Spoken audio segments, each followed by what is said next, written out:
Udah, sepi-sepi gini aja. Gak ada opening nih. Gak ada, Bang.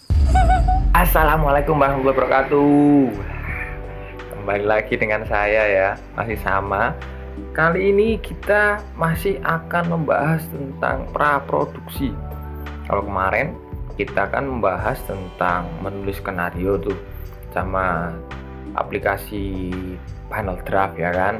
Nah, kali ini saya akan membagikan apa yang saja yang harus dilakukan dan apa saja yang harus ditulis setelah kita menulis skenario.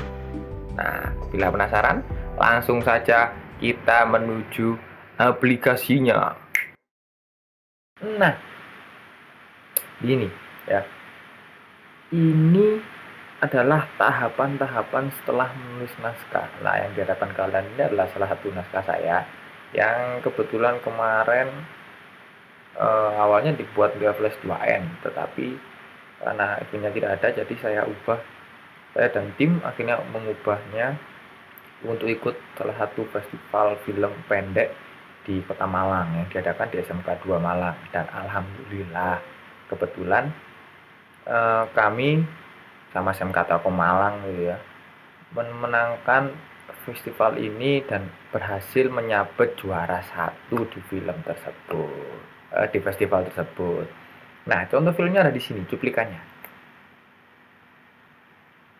Oke. Nah, judulnya dikira duduk masih sama rendah. Seperti yang kemarin masih sama. Nah, di sini oke. Di sini saya buka dengan harusnya ini eksterior dulu, baru jalan kampung. Seperti yang kemarin baru yang namanya ini waktunya kapan ini naik. Rata-rata saya buatnya ini waktu naik karena set lokasi waktu dan set lokasi tempatnya bertepatan dengan suasana Ramadan. Nah, begitu. Maaf, bukan film ini yang juara 1. Tapi ada yang satu lagi, bukan yang ini, maaf. Yang juara di SMK 2 judulnya, aduh saya lupa itu apalah namanya ya. Oh, yang di SMK 2 itu judulnya Gang Setra. Nah, kalau yang ini masih belum berhasil menyabet juara. Nah, saya ambilkan step by stepnya aja ya. Nah, di sini ya kan masih sama ya, seperti yang kemarin. Scene 1, scene 2 ini perbedaannya cuma saya tambahin scene berapa biar memudahkan nantinya ketika beranjak ke tahap selanjutnya. Nah, di format yang seperti ini saya waktu itu menggunakan CLTX. Nah, jadi beda software, beda format. Kalau di CLTX itu awalannya adalah waktu, lalu eksterior interiornya, baru tempatnya. Saya mengerjakan ini di CLTX waktu itu. Nah, masih sama ya, masih sama, terus masih sama lagi. Ini ada 22 page totalnya. Nah, ya masih sama seperti ini. Nah, setelah kita membuat naskah seperti yang kemarin, nah, masih ada fade to black, ada scene 5, fade to black berapa. Nah, ini ya, oke. Nah, setelah menulis naskah seperti yang ini, langsung saja kami satu tim produksi berkumpul, dan waktu itu saya sebagai sutradaranya diwajibkan, jadi siapapun yang sebagai sutradara diwajibkan untuk mempresentasikan director treatment. Nah, ini director treatment. Apa itu director treatment? Director treatment adalah treatment atau statement apa saja atau visi apa saja yang diinginkan oleh sutradara dalam filmnya. Nah, seorang sutradara itu adalah orang yang harus punya visi. Karena saya waktu itu adalah penulis naskah sekaligus sutradaranya, jadi saya punya visi yang sama. Nah, visi saya waktu itu untuk membuat film ini adalah menciptakan kebinekaan di dalam satu kontrakan ya. Di dalam satu kosan, satu kontrakan, menciptakan sebuah kebinekaan. Nah, maka dari itu akhirnya saya membuat judul film dikira duduk masih sama rendah. Director Statement by Habib Tepeng. Nah, di sini director statement ini isinya apa saja? Kalau saya yang pertama ada karakternya apa saja sih yang dibutuhkan. Di sini ada Rudi, Hasim, Samit, Fajar, Pak Kos, dan Rio. Nah, eh, kenapa ini perlu dituliskan? Karena pengkarakteran ini agar memudahkan teman-teman satu tim, untuk asisten sutradara, untuk cast director, itu bisa mencari gambaran. Asli karepe sutradara ya apa sih? Nah, inilah saatnya si sutradara itu kepinginnya seperti apa. Nah, karakternya ada di sini, gambaran karakternya. Nah, ini yang jadi Rudy, gambaran karakternya dewasa, penengah, yang dipercaya oleh warga kos. Nah, secara gambaran saya pinginnya ya tampak dewasa itu biasanya pakai kacamata. Kebetulan saya ambil tokohnya ini si siapa iki lali aku. Saputra apa sopo lagi. Nah, lalu yang berikutnya ada Hasim. Dia tokohnya ceroboh, kadang pintar, anak pondok, tipikal lucu. Nah, saya ambilnya si ini. Tokoh mana dari lali aja ini. Nah, inilah ya pokoknya. Saya tipiknya pengennya yang seperti ini. Dia adalah anak pondokan juga. Nah, lalu ada Samit, gamers, males dan woles. Ya, tipikalnya seperti itu. Dia adalah seorang wibu. Punya saya yang seperti ini secara face-nya. Lalu ada Fajar di sini. Fajar itu soalnya care, dia peduli, peka, dan dia senang nonton berita. Lalu dia pinter. Nah, lalu berikutnya ada Pak RT. Pak RT-nya konyol, karikatur, umurnya sekitar ya 30 sampai 40 tahunan. Nah, saya menjelaskannya bolot dan malih ini. Ya, oke. Lalu ada Rio. Rio ini orangnya misterius, jarang bicara, wajahnya tipikal non muslim. Ya mungkin ini bukan mendiskreditkan salah satu kaum, tapi memang kadang-kala wajah-wajah orang non muslim itu kadang-kala kelihatan gitu ya. Nah, itulah saya tulis wajah tipikal non muslim, dan memang itu ternyata teman-teman di satu tim saya memahaminya. Oh, aku paham karepe opo. Ya, itu yang penting. Lalu dia perhatian kepada kawan-kawannya. Nah, terus mesti ada yang bertanya, kenapa sih karakternya kok beda-beda? Nah, ini yang dinamakan penguatan karakter atau salah satu visi dari sutradara gitu ya. Memberikan keunikan, atau penulis naskah mungkin memberikan keunikan tersendiri dalam naskahnya. Salah satu keunikannya terdapat pada karakter-karakternya. Tadi ada yang pinter, ada yang lucu, ada yang males, ada yang misterius, ada yang ya beda-beda lah setiap karakter itu, dan setiap karakter punya watak yang memang bisa diingat oleh penonton. Nah, begitu ya. Setelah ada pengkarakteran, dari pengkarakteran ini setidaknya seluruh tim saya sudah mulai paham. Oh, karepe ini. Oke. Lanjut slide berikutnya. Set design. Set design ini lokasinya pingin yang seperti apa sih? Nah, lokasi saya punya seperti ini. Kos-kosan yang sederhana, kontrakan yang sederhana ya kan. Ini sederhana banget, saya ambil dari film Tinuk. Ini karyanya Anak Malang juga yang berhasil memenangkan di Festival Prancis atau mana saya lupa, Tinuk ini. Lalu ini saya ambil comot aja di Google. Ya kayaknya seperti ini, yang kontrakan yang biasa saja.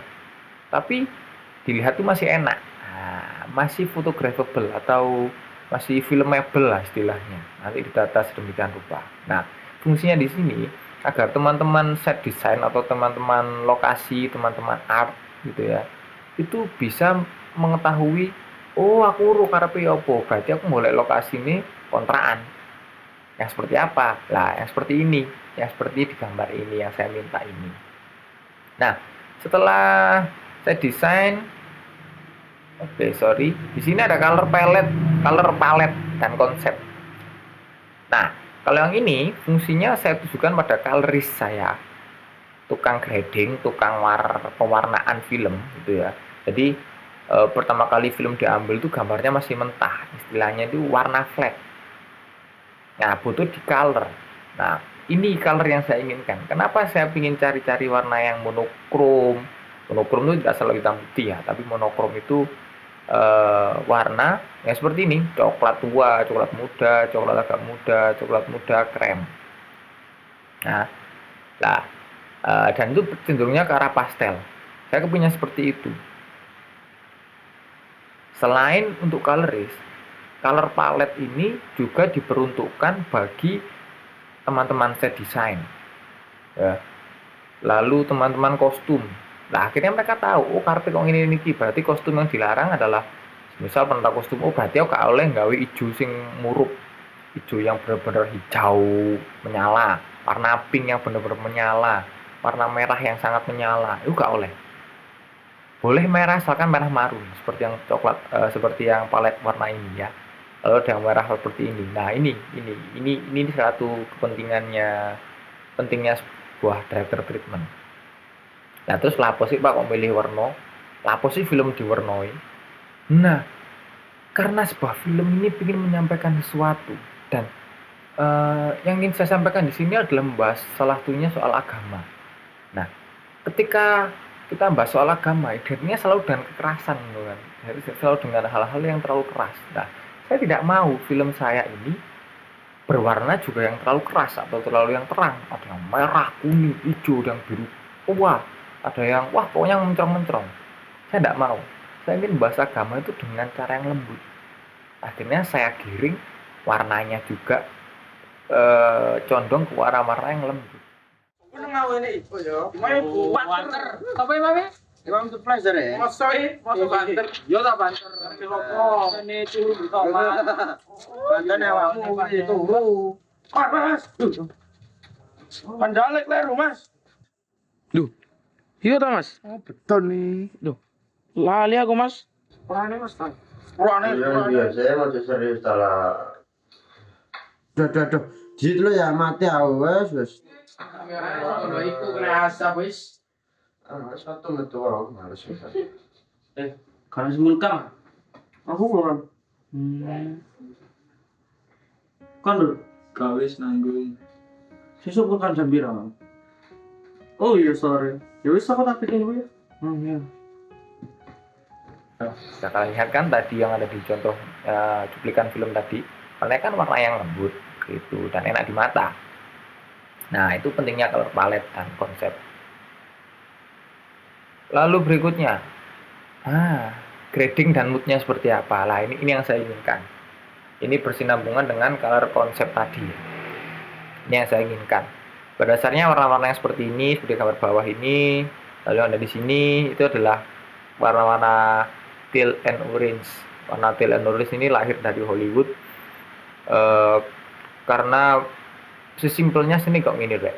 Teal and orange itu buat kalian yang sudah pernah tahu teal and orange gitu ya, atau mungkin kalian sering melihat video atau foto yang warnanya hanya biru dan oranye.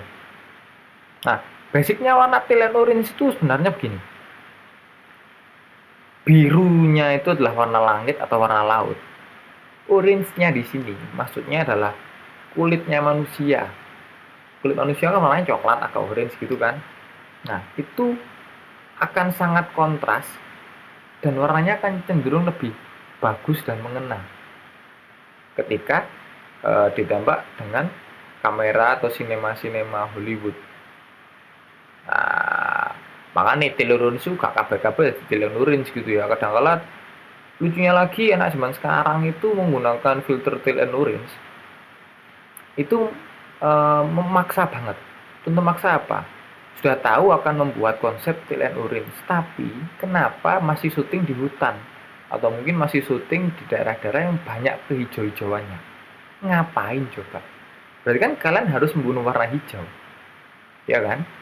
Nah, sedangkan di teal and orange ini warnanya cuma biru dan orange. Ya sudah, berarti kalian pilihannya tinggal ke laut lah atau ke kota yang benar-benar panas atau ke manapun lah yang identiknya dengan warna, dengan konsepnya, sesuai dengan konsepnya.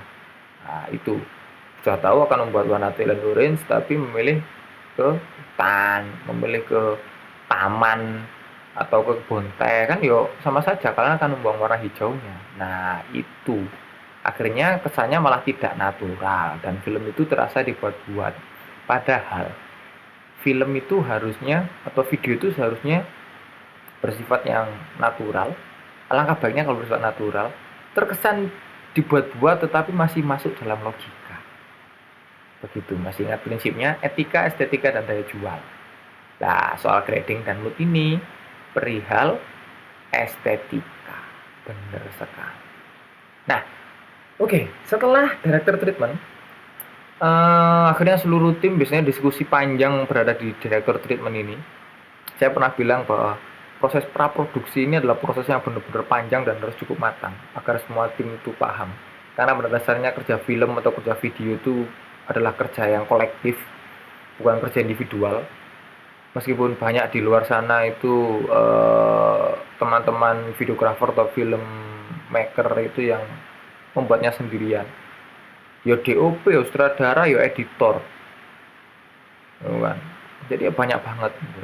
Tapi pada dasarnya kerja film itu adalah kerja yang kolektif, kerja bareng-bareng, kerja yang menunjukkan soal kekompakan dan kebersamaan bersama-sama. Nah, oke.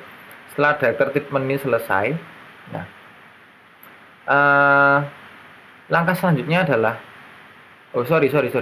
Ini ada lagi contoh director treatment yang lain. Ini saya ambil dari Rumah Kos Ibu Mira. Ini visual treatment namanya, by Jason Iskandar. Saya ini waktu itu ikut workshop lalu diberikan salah satu visual treatment dari seorang sutradara untuk membuat film pendek. Ini ada visual treatment. Visual treatment ini Rumah Kos Ibu Mira dengan judul Rumah Kos Ibu Mira. Bedanya visual treatment dan director treatment sebenarnya terletak pada director treatment itu lebih pada visi-visi apa yang ingin dicapai oleh sutradara melalui filmnya. Sedangkan visual treatment ini seringkali biasanya dibuat oleh DOP atau Director of Photography. Istilah kampungnya kameramen lah, isinya kalau kamera. Itu karena semua pertanggungjawaban gambar terletak pada DOP. Nah, ini ada visual treatment Rumah Kos Ibu Mira. Ini ada quote atau visi sutradara yang ingin dihadirkan. Pendekatannya bagaimana? Pertama terutama saya ingin film ini memberikan kehangatan. Tema besar film ini adalah rumah. Rumah bukanlah tempat, rumah adalah perasaan. Oleh karena itu, saya ingin film ini memberikan kesan itu, baik melalui karakternya maupun secara visual. Nah, yang terakhir mungkin ketutupan oleh muka saya bacakan saja. Terakhir dan tidak kalah penting, mungkin sebentar saya pindahkan dulu muka saya ini ya. Sebentar. Selepret. Nah, ini saya zoom tipis-tipis. Bisa nggak sih? Oh bisa. Oh nggak bisa, ya sudah. Terakhir dan tidak kalah penting, saya ingin film ini terasa sinematik. Saya tidak ingin film ini terasa jadi seperti menonton iklan. Saya ingin penonton menonton film pendek yang menyajikan sajian yang sinematik. Misalnya, penggunaan shallow depth of field, kedalaman gambar. Aspek rasio 2,35:1, low key lighting, dan sebagainya. Low key lighting ini berarti nggak mau cahayanya terlalu terang. Nah, jadi yang ada di background ini kan cahayanya nggak terlalu terang-terang banget gitu kan. Nah, oke. Lanjutannya, nah sebelumnya saya pindah dulu muka saya. Lepret. Nah, oke. Moodnya diinginkan si sutradara seperti ini. Ini warm banget kan, hangat banget. Sesuai dengan keinginannya sutradara, film ini ingin mencapai kehangatan. Nah, ya kan ini hangat banget. Dibuat orange pun juga bisa. Cuman menurut si sutradara orange terlalu tajam.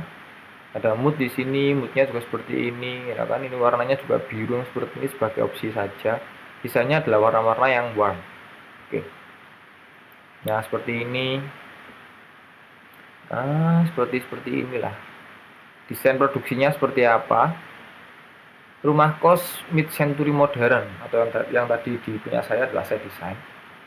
Yang seperti ini kan kekinian dan ya kekinian banget lah.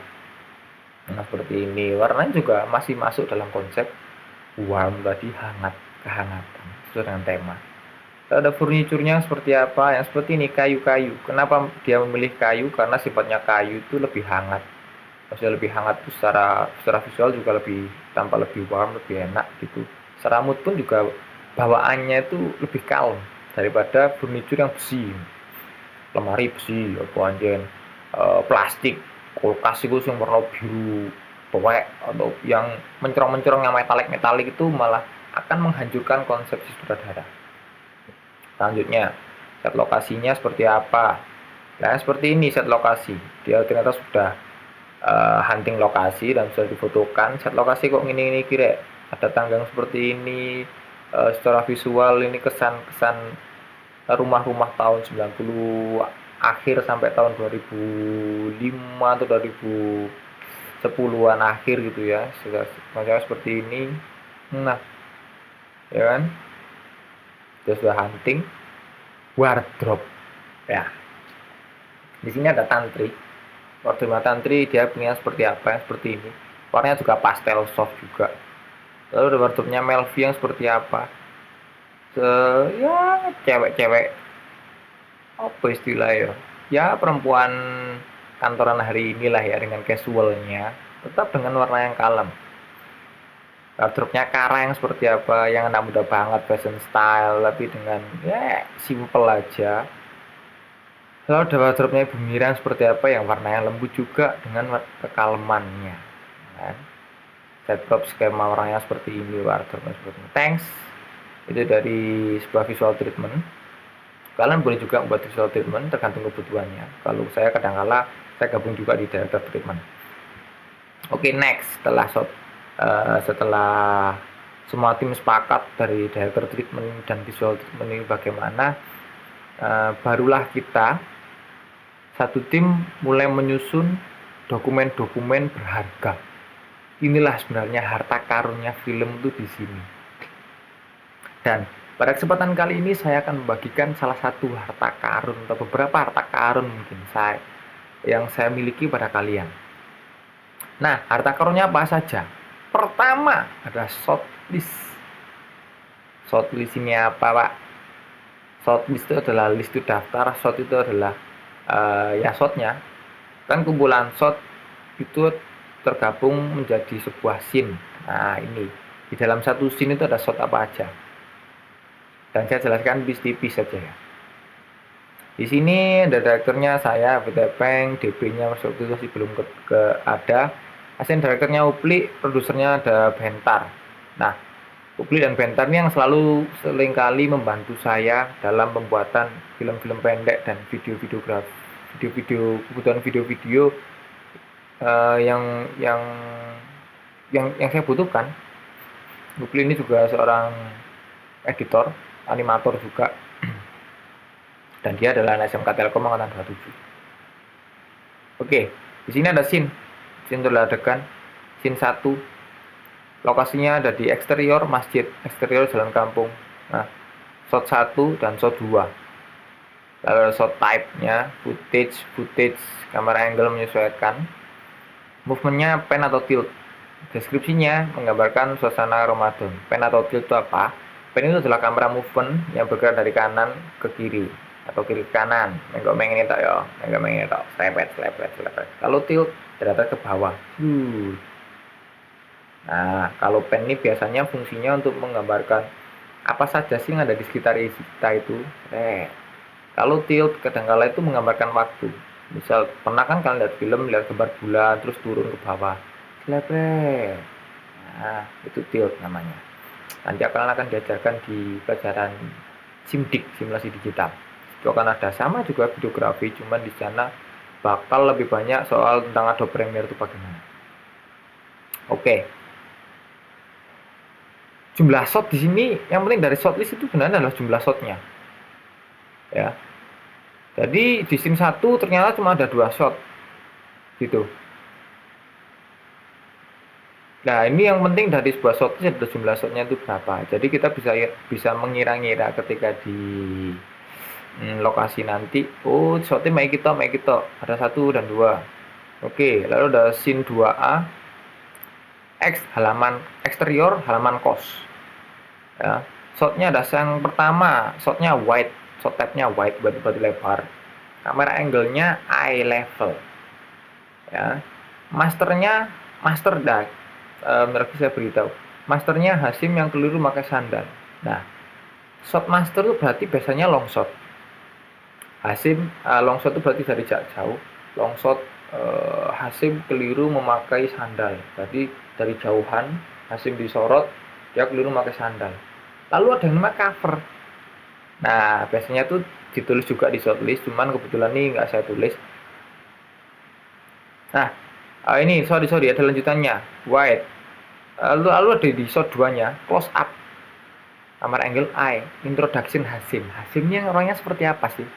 Mulai dari raut mukanya, lalu biasanya itu di pedestal atau ditarik ke bawah. Kameranya ditarik ke bawah gitu ya, biar kelihatan dari full bodinya dia. Ternyata sandalnya ketinggalan. Itu yang ditulis di sini. Itu sudah cover. Nah, ada wide, ada close up, ada cover. Covernya apa nih? Kamera angle-nya dari high. Kenapa harus dari high? Agar objek itu kelihatan lebih kecil. Sandal Hasim. Nah, ya kan sandal kan berada di bawah. Berada di bawah nih ya. Nah, akhirnya ambil angle-nya juga dari atas gitu loh. Nah, mungkin malah gak logis ketika diambil dari frog eye atau dari low angle gitu loh. Sandalnya itu bagus ketok gede kan kayal kan. Nah, itulah pentingnya shot list dan pentingnya shot list di situ. Jumlah shotnya apa aja dan shot type-nya seperti apa aja. Lalu ada 2B interior ruang tengah. Jumlah shotnya ada 1, tipikalnya wide, kamera angle POV TV ya. Jadi bayangkan saja luas kita POV TV. Jadi yang disorot itu adalah Hasim, Rudi dan sebagainya itu melihat ke arah TV. Ya, nanti akan saya berikan contoh cuplikannya seperti apa. Oke, nah seperti contoh itu tadi. Aktivitas aktor secara deskripsinya bagaimana. Nah itu. Terus ada 3 shot, medium shot. MS wordnya medium shot. Ini adalah shot keempat dalam scene 2A. 3 shot itu berarti ada 3 objek di dalam satu frame. Ini kan satu berarti ya ini close up, ini long shot lah. Kalian bisa baca di buku-buku dasar videografi. Misal itu shot berarti di sini ada 2 orang. Misal 3 shot berarti ada 3 orang di sini. Nah, itu ya maksudnya 3 shot dan medium shot. Lah 3 shot kan jumlah objeknya. Lah medium shot di sini berarti cuma ambil separuh badan. Nah, itu ya. Oke, terus lanjutannya banyak lagi, masih wide eye, POV TV, high 3 shot, MS. Gak ada yang lebih, ya rata-rata sama ini aja lah. Ada 2 shot berarti ada 2 objek di situ. Ada wide, shot, wide, depan pintu, ya ada cover, ada master seperti yang biasa jelaskan. Nah, ini ada keterangan nih. Dari scene 5 penulisan shot list hanya untuk perpindahan shot per shot kamera. Cover ditulis jika penting. Nah, ini sudah kebutuhan aja. Wide. CU ya masih sama, semuanya masih sama. Kalau activity, ini masternya. Jadi yang ditulis di sini semuanya adalah masternya. Nah, terus ada berita animasi. Animasi juga ditulis juga di shortlist ya, karena itu bagian dari hal yang harus kita ambil. Nah, jadi shortlist itu adalah apa saja sih yang harus kita ambil pada waktu produksi atau pada waktu syuting, biar ketika di lokasi syuting itu tidak banyak improvisasi. Itu pentingnya shortlist. Ya, ternyata dalam penampilan scene berita animasi ini, dalam satu scene ini ada 2 shot aja, close up dan animasi. Nah, begitu. Ya, sini juga saya tuliskan daftar istilah dan pentil kamera merekam ke kiri itu di atas bawah, exterior interior. Jadi ada pewarnaan night dan day, ya kan? Berarti ini night, yang kuning ini day. Nah, itu. Lalu siapa Pak yang bertanggung jawab atas pembuatan shortlist ini? Yang pertama ada Strada dan sutradaranya. Dia kepingin ini ya Oppo. Itu yang membuat shortlist. Biasanya juga dibantu oleh DOP atau kameramen. DOP-nya, Director of Photography-nya ya. Setelah shortlist ini ya kan, lek ditarik emang tak zoom ya, lek gak tak zoom ya sak meniki. Itu willy kan gak ketahui apa kan, akhirnya tak zoom. Dan ini pun harus selalu dipegang oleh Astrada, asisten sutradara ketika berada di lokasi syuting. Nah, oke nih Pak, setelah buat shortlist sudah beres nih ya. Sudah beres, diserahkan lagi ke DOP dan DOP akhirnya memahami shortlistnya. Ketika DOP tidak paham, lagi diwajibkan untuk tanya pada sutradara. Nah, setelah itu, diserahkan ke storyboard artis. Ya, storyboard artis ini dia berlaku banyak hal. Gak banyak hal sih tuh nih, menerjemahkan setelah jadi shortlist dibentuk gambarkanlah oleh storyboard artis. Storyboard itu kadang-kadang tidak sebagus ini juga ya. Ini pun saya juga ambil contoh dari Google aja. Salah satu contoh. Nah, ini ada scene 1 suasana pagi hari di Politeknik di Batam. Scene 2-nya awan. Ini ambil white pagi hari, ada matahari, di sini ada awan. Lalu ada berarti jelas pengambilannya day. Ini ada gedungnya bagaimana, ada jam di sini. Shortlist tidak perlu bagus-bagus, tidak apa-apa. Yang penting yang DOP-nya paham, tim desainnya paham, semuanya paham, itu sudah cukup. Ya. Waktu kampus dia ternyata naik Vespa, helmnya buku seperti ini. Nah, sudah semuanya lah. Terus ada banyak lagi yang lain. Nah, seluruh shortlist ini diterjemahkan oleh storyboard artis dalam bentuk gambar. Jadi buat kalian yang gemar gambar, boleh aja jadi storyboard artis. Itu bahkan sekarang lagi dicari-cari loh oleh banyak orang. Nah, oke. Setelah jadi storyboard, lalu diapakan lagi, Pak? Nah, ini yang lomba SMK 2 kemarin, beda lagi dengan yang sempat juara 1 itu. Nah, ini berbeda dengan yang apa tadi itu, dikira duduk masih sama rendah. Ini namanya call sheet. Call sheet itu apa? Open call setiap hari syuting. Jadi kita syuting tanggal 8 November ya, Zoom. Jadi kita syuting tanggal 8 November hari Jumat. Kru call jam 4 sudah ada di lokasi syuting. Nah, di hari ini apa saja yang akan disuting? Nah, yang pertama ada Gang Setra. Ya kan? Yang kedua ternyata ada scene 2A. Dalam rumah, teras rumah dan kamar. 2B Gang Setra lokomotif bekas. Berarti ada di Gang Setra ini ada berapa jumlahnya? Ada pos satpam, markas, kamar, pos satpam, warga, dan pos satpam lagi. Deskripsinya ngapain aja nih? Lagi-lagi dulu jalan sendirian. Nah, ini hanya sekedar ya sini apa ini sekedar itu saja. Lalu ada interior-eksterior seperti biasa. DN itu artinya day or night. Day or night, naik, naik.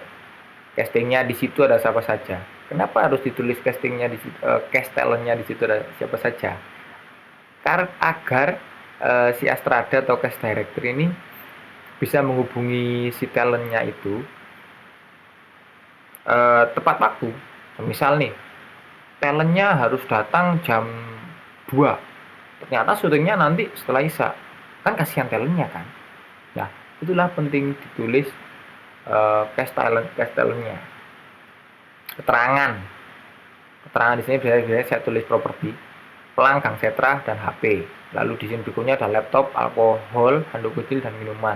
Alkohol di sini bukan alkohol yang aneh-aneh, jelas alkohol buat pengobatan. Uang, jam, es plastikan, kaplek, bola lah ini. Nah, oke. Lalu berikutnya di sini ada notes-nya. Di sini tim art-nya ada Icang dan Aude, make-up-nya ada Della, sekaligus dia wardrobe. Produksinya ada konspirasi itulah ya. Nah, oke. Di sini bahkan adalah case-nya.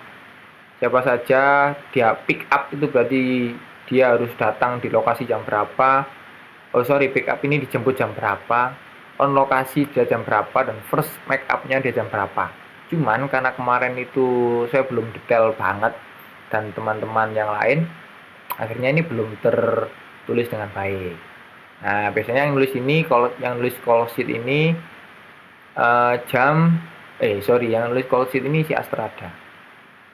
Kalau kamera pertama jam berapa? Ini ditulis jam 16.15 terakhir. Wrap itu berarti shot terakhir di hari itu jam 10.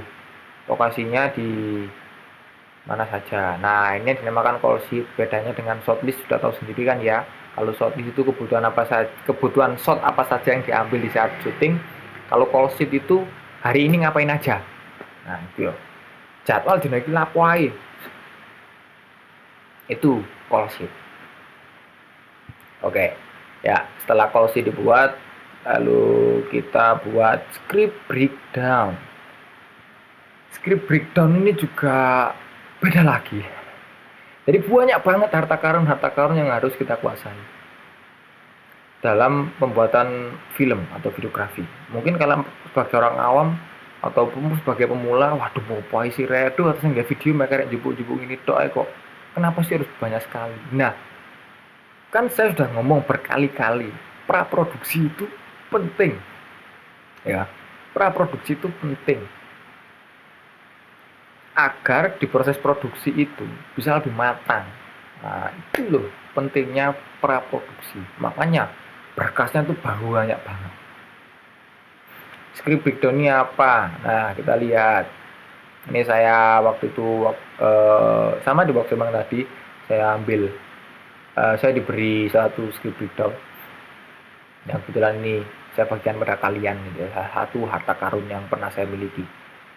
Di sini ada waktunya, jam berapa sampai jam berapa. Ini waktu shootnya. Settingnya di kamar asrama. Adegannya ngapain aja nih bos. Nah ini ada adegan, ada scene. Scene ini berarti jumlah scene-nya, jumlah adegannya ya. Lalu adegannya itu berarti action-nya. Kalau di di script-nya itu action-nya. Adegannya ngapain aja. Lihat duduk di kasur lalu ngambil bonekanya. Scene-nya ada scene 11. IE interior exterior D case-nya cuma lihat saja. Supporting ini pemeran pembantunya siapa, extras ini berarti figuran. Properti ini tempat tidur, bantal dan boneka. Hand prop itu berarti sama saja, di sini berarti ada boneka. Sebenarnya hand prop itu kostumnya itu Lia pakai seragam sekolah. Makeupnya natural, soundnya ambil di lokasi. Nah di sini di bawahnya ada VO suara suster. Berarti sound di shoot yang ini tidak ada bermasalah, berarti tinggal ambil ambil audio di lokasi aja. ETC yang lain tidak ada. Syuting hari pertama. Ini apa? Continuity. Nah, nanti di video berikutnya akan saya jelaskan basic sinematografi itu apa aja. Salah satunya ada continuity, dan ini yang harus wajib penting sekali dimiliki dan dipahami oleh seluruh videografer atau filmmaker pemula. Continuity-nya ada di scene 9, scene 10, dan scene 12. Kenapa ini harus ditulis juga? Karena ini sebagai pengingat Astrada biar nanti istilahnya tidak jumping atau tidak khayal. Loh, di scene 1 Lia pakai seragam sekolah, kok di scene 9 di set yang sama, di yang sama dia pakai seragam yang berbeda, padahal di satu waktu.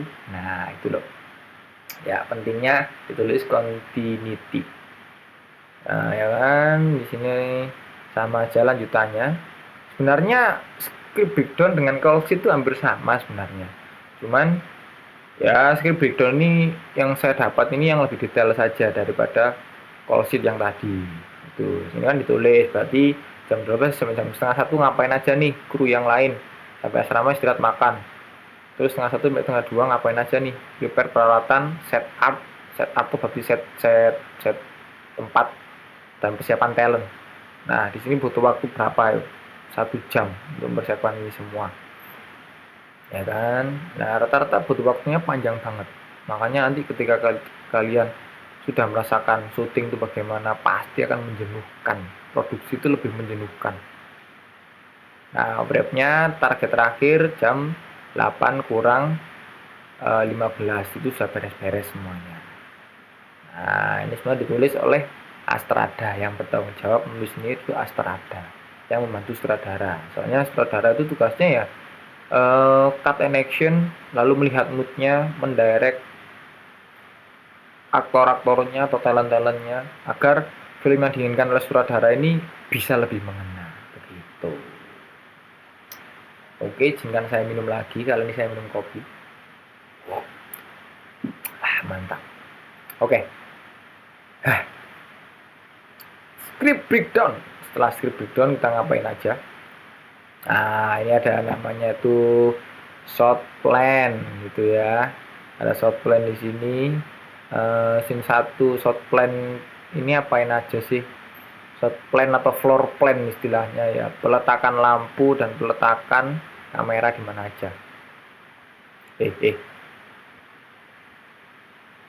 Nah kita dalam keadaan jok belakang, close up jam tangan, POV laki-laki bisa kalian lihat di sini, ya kan?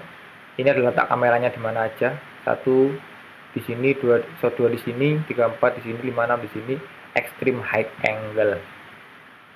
Ini di scene 1, ini di scene 2. Scene 1 berarti ini kameranya follow si aktor ya. Pertama maksud saya terjemahkan tipis-tipis di sini ya. Maksudnya di sini itu scene 1 ini ada 2 bukit. Di sini ada gambar kamera, berarti mengambil footage atau mengambil establish view gambar bukit. Lalu yang kedua ini adalah mobil, berarti dia mengambil shotnya mobil, gitu kan. Scene 2 di sini berarti objek, titik di sini objeknya. Satu ini berarti close up dari samping over shoulder, terus dari belakang, terus ini ada extreme high angle itu. Nah ini berarti di dalam mobilnya bagaimana. Scene 3 ini yang seperti ini ya itulah. Sudah ada keterangan lagi, ya kan. Oi. Nah ini. Detail aksi, angle, dan jenis shot lihat di shot list lo kan. Semuanya berkaitan dengan shot list. Detail aksi, angle, dan jenis shot lihat di shot list. Nah ini terus kayak apa pak? Wis di shot list terus sing gawe shot plan, sing gawe floor plan, sing gawe background script.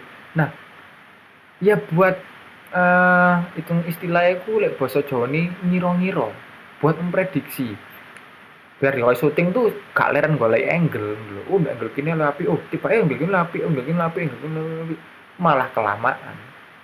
Karena kebutuhannya syuting itu ya syuting itu kenapa sih akhirnya kok sampai berlama-lama? Ya karena itu tadi yang dipersiapkan banyak banget gitu loh. Ada yang sampai 6 bulan produksinya bahkan cuma 1 bulan. Ada lagi yang kebalikannya, praproduksi enggak mungkin sih, biasanya praproduksi itu lebih panjang waktunya.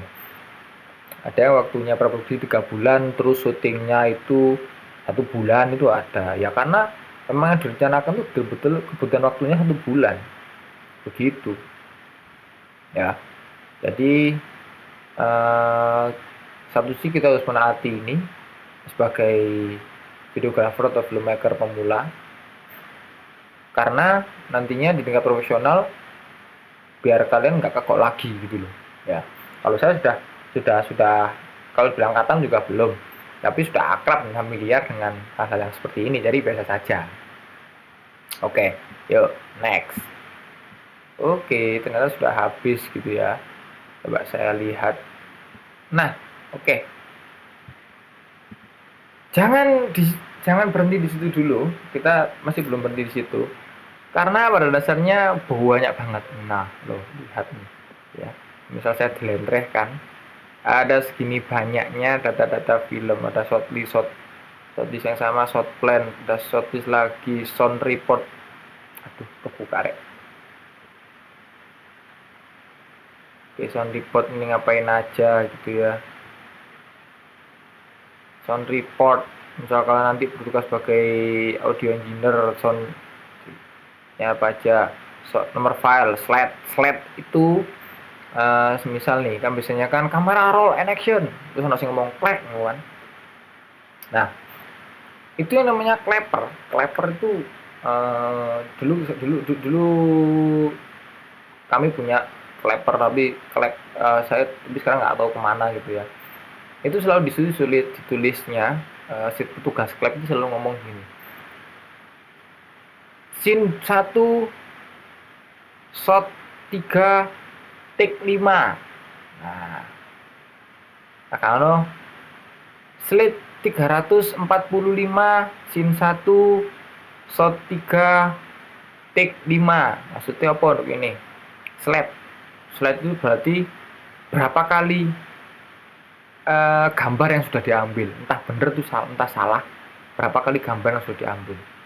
Rekor saya tuh pernah 500 slide untuk film pendek 10 menit, 500 slide gambar. Lalu scene itu ya yang berdua bilang tadi, scene berapa, shot ke berapa. Nah shot ke berapa ini berarti kan hubungannya dengan shot list ya kan, berkaitan lagi kan. Nah shot itu berarti shot ke berapa, lalu take ke berapa. Take ke berapa ini berarti semisal take 1 cut, salah, ulang lagi. Oke, dihapus oleh si pemegang klep, berarti ganti take 2. Slide-nya jalan terus. Misal slide 1, scene 1, shot 1, take 1 gitu ya. Oke, cut, ulang. Berarti slide 2, scene 1, shot 1, take 2. Nah, begitu terus. Misal ulang lagi, berarti jalan lagi slide 3, scene 1, shot 1, take 3. Oke, bungkus. Nah, bungkus. Terus kita ganti scene lagi. Kita ganti shot lagi, kita ganti masih di shot yang satu. Masih di scene yang satu. Tapi slide-nya masih jalan terus.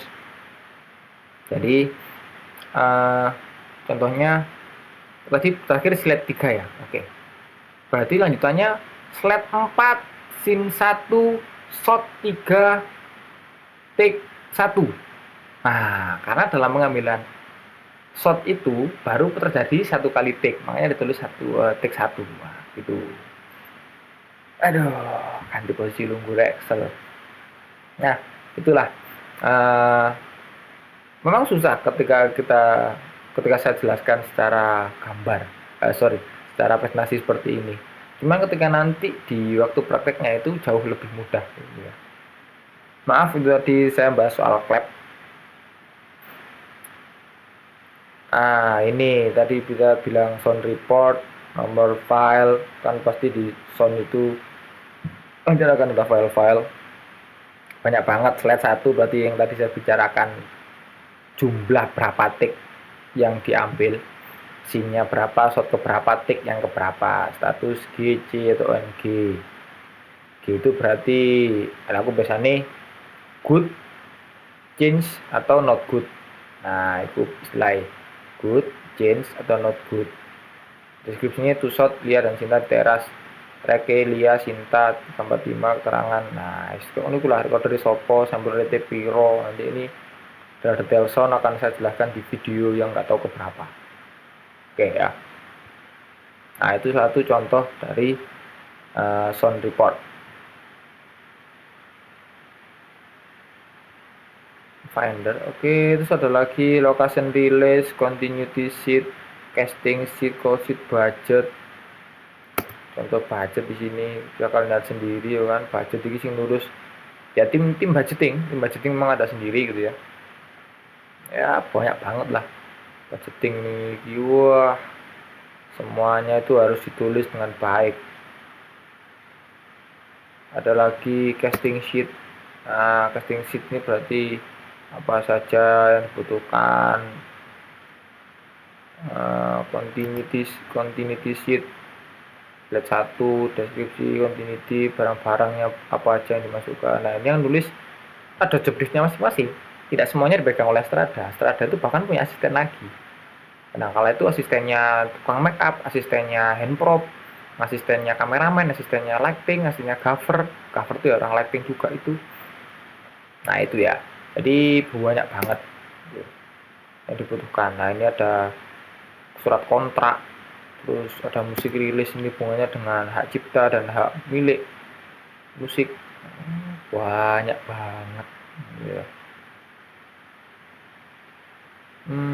Apalagi ya, ini ada formatnya storyboard tuh, scene apa, judul film, storyboard, gambarnya apa, keterangannya apa, halaman berapa, dari siapa, halaman berapa, dari berapa. Nah, begitu rekan-rekan semua angkatan 29. Memang panjang sekali, panjang banget, dan ketika harus saya sampaikan dalam waktu yang singkat ini agak susah juga. Tapi harapan saya kalian bisa sedikit terbuka. Oh, tiba-tiba syuting gak main ngono tok. Ternyata jadi filmmaker tuh yang penting itu tidak hanya soal teknis, tapi hal non teknis yang seperti tadi juga harus dikuasai. Atau bahkan saya bilang itu masih termasuk hal teknis yang masih harus dikuasai. DOP, terus orang properti, orang art, orang set, itu yang dikerjakan memang secara otot iya. Orang lampu pun secara otot iya. Tapi juga harus tahu, harus pakai otak juga. Nah, Dan bagaimana caranya? Dengan ditulis semua tadi. Makanya saya bilang itu adalah salah satu harta karun dari orang-orang film. Dan kalian mendapatkannya secara dalam pelajaran ini, begitu loh, ya. Jadi saya harap kalian semua bisa punya gambaran dan bila kalian adalah orang-orang yang minat di dunia videografi, di dunia filmmaker, itu semoga tidak patah semangat gitu, melihat banyaknya hal-hal yang harus dipelajari oleh seorang filmmaker atau videografer gitu. Nah, dan malah saya harap kalian semakin semangat gitu loh. Dan semisal pada suatu saat kalian ingin meminta dokumen-dokumen ini sama saya, ya ayo, saya sangat mempersilahkan ini loh.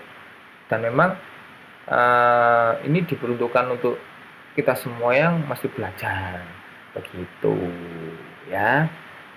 Saya kira sudah dulu sampai di sini perjumpaan kita kali ini. Semoga bermanfaat dan semoga kalian terus semangat dalam membuat sesuatu. Ya, oke, selamat berkarya.